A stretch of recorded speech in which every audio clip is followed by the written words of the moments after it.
You've probably flown somewhere, right? You get your ticket, you get on the plane. But have you ever stopped to think about what's really packed into that ticket? I'm not talking about your seat number. I'm talking about a hidden story, a story of physics, economics, and some really cool data. And today, we're going to decode it.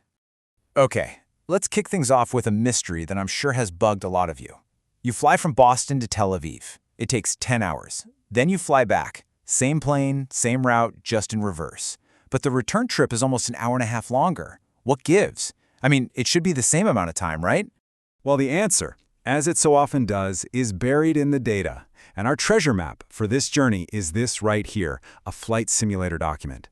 It's based on a real itinerary, and it's going to let us peek behind the curtain and see exactly what's going on. All right, so first things first, how does this even work? How do you take a piece of paper, or, a QR code on your phone, and turn it into a full-blown, powerful simulation? The big idea here is something called a digital twin. Now, that might sound super high-tech, but it's actually a pretty simple concept. You're just making a virtual copy of a real-world thing. In our case, we have a digital replica of this exact LL flight, which means we can see everything: how high it's flying, how much fuel it's burning, you name it. So to build this digital twin, the system uses two types of data. Think of it like this. First, you've got the stuff you can pull directly from the ticket, the hard facts. We'll call that extracted data. But then, to make the simulation really come alive, the model has to make some smart guesses to fill in the blanks. That's our assumed data. Let's look at an example. See this? The total cost of the ticket, $1,252. That's a hard number, taken straight from the booking. No guesswork there. It's just a fact. Okay, now for the assumed part. Your ticket doesn't spell out your cruising altitude, right? It doesn't say, hey, we're going to be chilling at 39,000 feet. But the simulator is smart. It knows that for this kind of plane on this specific route, 39,000 feet is a pretty standard altitude, so it plugs that in. It's an educated guess that makes the whole simulation work. All right, we've got the how. We know how this digital flight is built. Now for the fun part. Let's use it to solve our big mystery and reveal the invisible forces, both physics and money, that are secretly shaping this flight. Okay, back to the headscratcher. The flight to Tel Aviv clocks in at a neat 10 hours. But the flight back to Boston? A whopping 11 hours and 25 minutes. Again, why? And boom, here's our answer. It's all about the jet stream. When you're flying east, you're literally riding a massive river of air that's pushing you along. It's like having a giant tailwind. Think of it like cycling downhill with the wind at your back. It's fast, it's easy, but on the way back, flying west, you're flying directly into that river of air. It's a massive headwind. The plane has to fight it the whole way, which takes way more time and burns more fuel. This is exactly what the documentation meant when it said the simulator makes visible the invisible. You can't see the jet stream when you're looking out the airplane window. But with this data, its huge impact becomes totally clear. But wait, there's more. The story of this flight isn't just about physics. It's also about economics. That ticket is hiding just as many secrets about your money. So let's follow the money.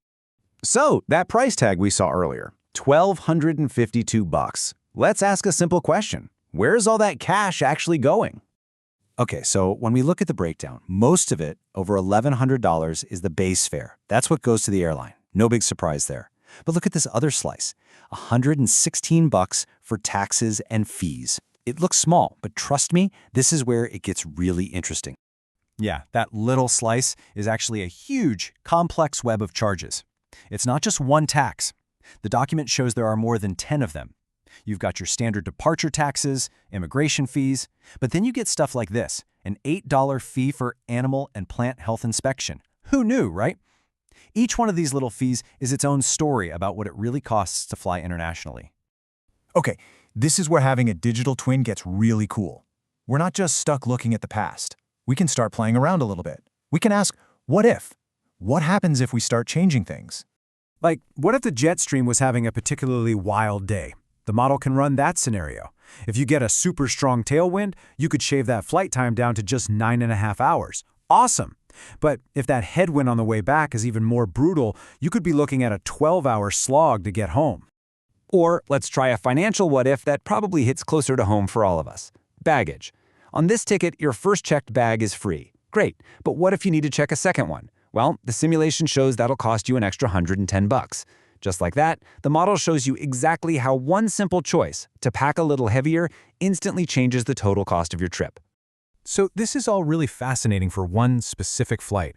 But what's the bigger picture here? Why does this matter? Well, it shows us something incredibly powerful about making data visible.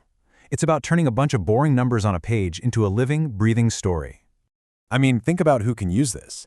If you're an aviation student, this is an incredible way to see flight dynamics in action. If you're a travel economist, you can use it to pick apart fare structures. And if you're just a frequent flyer, like you or me, you can use these insights to actually save money and time. It takes abstract data and makes it genuinely useful.